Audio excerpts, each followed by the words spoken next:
Hey friends, pro-life leader Frank Pavone here to bring you my daily diary from Monday, June 30th through Thursday, July 3rd of 2025. What did I do during those days? So Monday the 30th. So during all these dates, I was here in New York. That's why you see a different background from my normal studio. Up here at my mom's house and the house where I grew up and am visiting with my mom this week. So the 30th started out with some work on my emails. Let me see. I like to tell you some of the things that occupied my attention, because what occupies my attention occupies my time, which then is appropriate to tell you when I'm telling you what I did all day. So the 30th, exposing the FBI regarding its treatment of what it considers radical Catholics. You know, the bishops ought to be doing a whole lot more on this, but we've been working with various conservative groups, some groups and politicians, in fact, that the bishops tend to look down on. We are working with them to expose this terrible treatment of the church. And treatment, by the way, by some who call themselves Catholic and whom other Catholics elected. Preparation for the 115 Forum meeting with agenda preparation and also approval of email blasts going out to these leaders. An article I wrote for lifenews.com. You'll be seeing that there. Approval of an action alert going out. Many of you receive our action alerts and act on them. Thank you. Catholic Leadership Conference. I wrote an article about it. I was warmly welcomed to that conference over at Franciscan University of Steubenville not long ago. Pro-life attorneys getting together, wanting to discuss personhood in the Constitution. Are the unborn, is the right to life acknowledged in our Constitution? Some pro-life attorneys reached out to me to facilitate a strategic phone call among various attorneys to discuss that topic. And so I worked on arranging for that. The Iowa March for Life, the talk I videotaped for that occasion. I communicated with some Iowa leaders about spreading that around. And the Catholic Book Publishing Company was published. Some of our books here at Priests for Life was engaged in some communication with them through our executive vice president, our chairman of our board, I should say. All right, meeting with the staff via the morning briefing. Had a phone call with our social media coordinator together with Bishop Aubrey Shines, with whom I'm starting a new podcast. You're going to hear more about that. We had a planning meeting about that. Another phone call with a pro-life attorney, like I already mentioned, to talk about personhood of the unborn and advancing their personhood under the law. Then I went over to the assisted living facility where my mom is and spent some time visiting with her. We were looking at some past photos. We have a gigantic photo collection, and we were organizing some past photos and just working, of course, with the physical therapist, occupational therapist, and other people at the facility who are helping her gain back her normal strength. Had a break there, went back here to the house in time to meet someone at 1:30, a company local company here that digitized some home videos for us. They were returning those videos, so I was here to pick those up. And likewise, then I hopped on a call with the White House. And as I was driving back to the facility where my mom is, I was actually on the phone with about 10,000 faith leaders and with President Trump and Secretary Marco Rubio and Caroline Leavitt, the press secretary. And we had a great call in terms of the priority this administration gives to defending and promoting faith and religious freedom. Visited then more with my mom and my brother.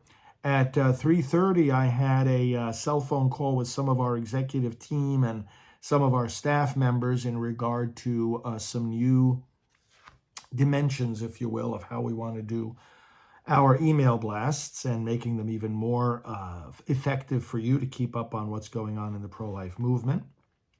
And then after visiting more with the family, came back to the house and I had a 6 p.m. Interview, a national interview with Victory News, and did that Did that interview via Zoom. Had some dinner, did some quiet work in the evening, and then went to bed. Then the month of July started. Tuesday, July 1st, got to work early, connected with staff on the briefing, and some of the things I had to do on my email included 2005, I should say, 20 years ago, I made vows. I don't think that many people realize this. I made vows under the auspices of the church to defend the unborn on a full-time basis. And I'm working with some staff to get more information about that out to you, videos that we have, beautiful ceremony that we had at the time. Management of our video broadcasting software, some communication with staff about that. Approval of a fax to go out to all the churches across the country.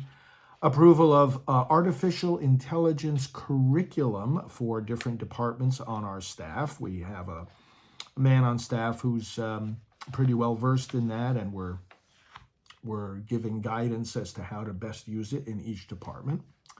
Snail mail going out for the leaders of the 115 Forum. My approval for renewal of website domains. We have like over 800 of them. And so each month we give the approval for which ones can be renewed, which ones we still need, or which ones we don't. Thank you texts for donor thank you letters, approving those for the new month of July. Our flip books, electronically arranged books and brochures, communication with staff about that. Our travelogue, newsletter of our even-numbered months, working on that with the appropriate staff. Working on edits to the liturgical videos that are online to help priests preach on abortion. Planning for the July leadership meeting of pro-life leaders. Approving the e-letter for the Silent No More regional coordinators, and approving an email blast to go out, as well as an appeal letter, and also the pro-life attorney's phone call, some work on that. Visited with my mom then in the morning, and communication, of course, there with my brother and with the assisted living team.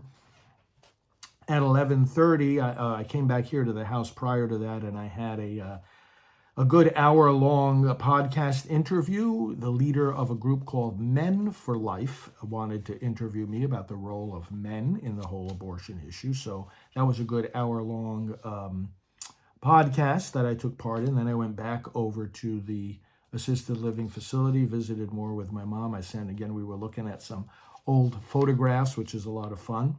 And then some of our relatives came over at 3 o'clock to visit with my mom and me and my brother. So we had a nice little family time together. I had to get on the phone for about a half hour with two of our executives to do some more planning and catching up with them on various matters. And then went back to visiting with the family. And then after a while came back home here and did some quiet work in the evening before going to bed. Then came Wednesday, the 2nd of July. And I was up early again, working at my email and doing things like the following. The FFF letter, as we call it, the monthly letter to our very highest donors, followed by some follow-up on an administrative phone call, an op-ed that I wrote I put together an article for Gateway Pundit and sent it over to them, put together another article for Daily Citizen and sent it over to them. These are various publications from different groups that publish our stuff regularly. Approval of an email appeal or communication with the Catholic Book Publishing Company. More development of our Priest for Life app. You'll be very excited about that once that comes out. Donor calls being made, making plans with staff for those. Communication with the White House and with the Office of House Speaker Mike Johnson about our support for the Big Beautiful Bill. Approval of a press release regarding a Supreme Court case out of the state of Wisconsin. That's the state Supreme Court. Made a comment on an abortion-related ruling that they had. And videos from the Road to Majority conference at which I recently spoke. Communication with appropriate staff to get those videos and distribute them in effective ways. Visiting with my mom, going over some more of our photo collection. She got a haircut there at the facility, after which we made a special video that many of you saw that I posted on these social media accounts where you're watching this right now. And then I continued, as I say, visiting with the family and doing some quiet work. And then at the end of the day, came back here to the house. And then I went down the street, did some shopping, some things I wanted to pick up, especially for the 4th of July celebration. And then we came to Thursday, the 3rd of July, again, communicating with staff in the morning. I had, prior to the staff briefing, a national prayer broadcast. Now, every once in a while, I'm invited by these national religious and conservative political leaders to lead in prayer and give a biblically based reflection on a prayer call that lasts for about an hour. And so at 8 a.m. on Thursday, July 3rd, I was happy and honored to, again, at their invitation, lead that prayer and reflection. And I had purposely chosen July 3rd. They ask you to, choose some dates when you want to come on and do it. And I wanted July 3rd, of course, because of the significance of Independence Day. And little did we know that would be a day also where we would make such tremendous progress on the big, beautiful bill. So I did that. Then I connected with my staff. I had some email work that I had to do in regard to the lifenews.com column that I wrote and sent, approval of an appeal letter, approval of an email blast, more work with staff about digitizing our online products, press release approval, e-letter approval for Silent No More, media interviews getting arranged, and the broadcast schedule getting hammered out with our staff for next week. That was part of the meeting that I had with the staff. Went over to see my mom and spent time over there. Again, looking at some family albums. Called the fish store and ordered some clams.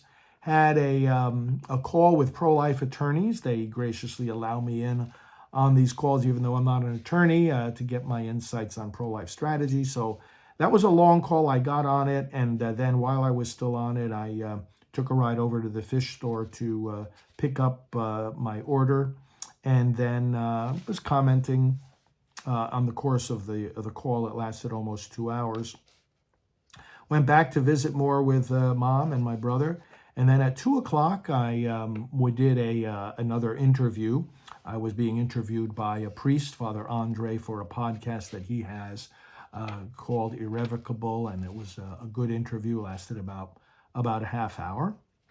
And then I went back, visited more with Mom. I had a call on the phone with one of our high donors and very, very wonderful people that support our ministry. As you know, and some of you are in that very same category. So we thank you for that. And then after visiting with the family, went home and did some more quiet work here at the house before going to bed. That's what I did Monday, the 30th of June through Thursday, the 3rd of July of 2025.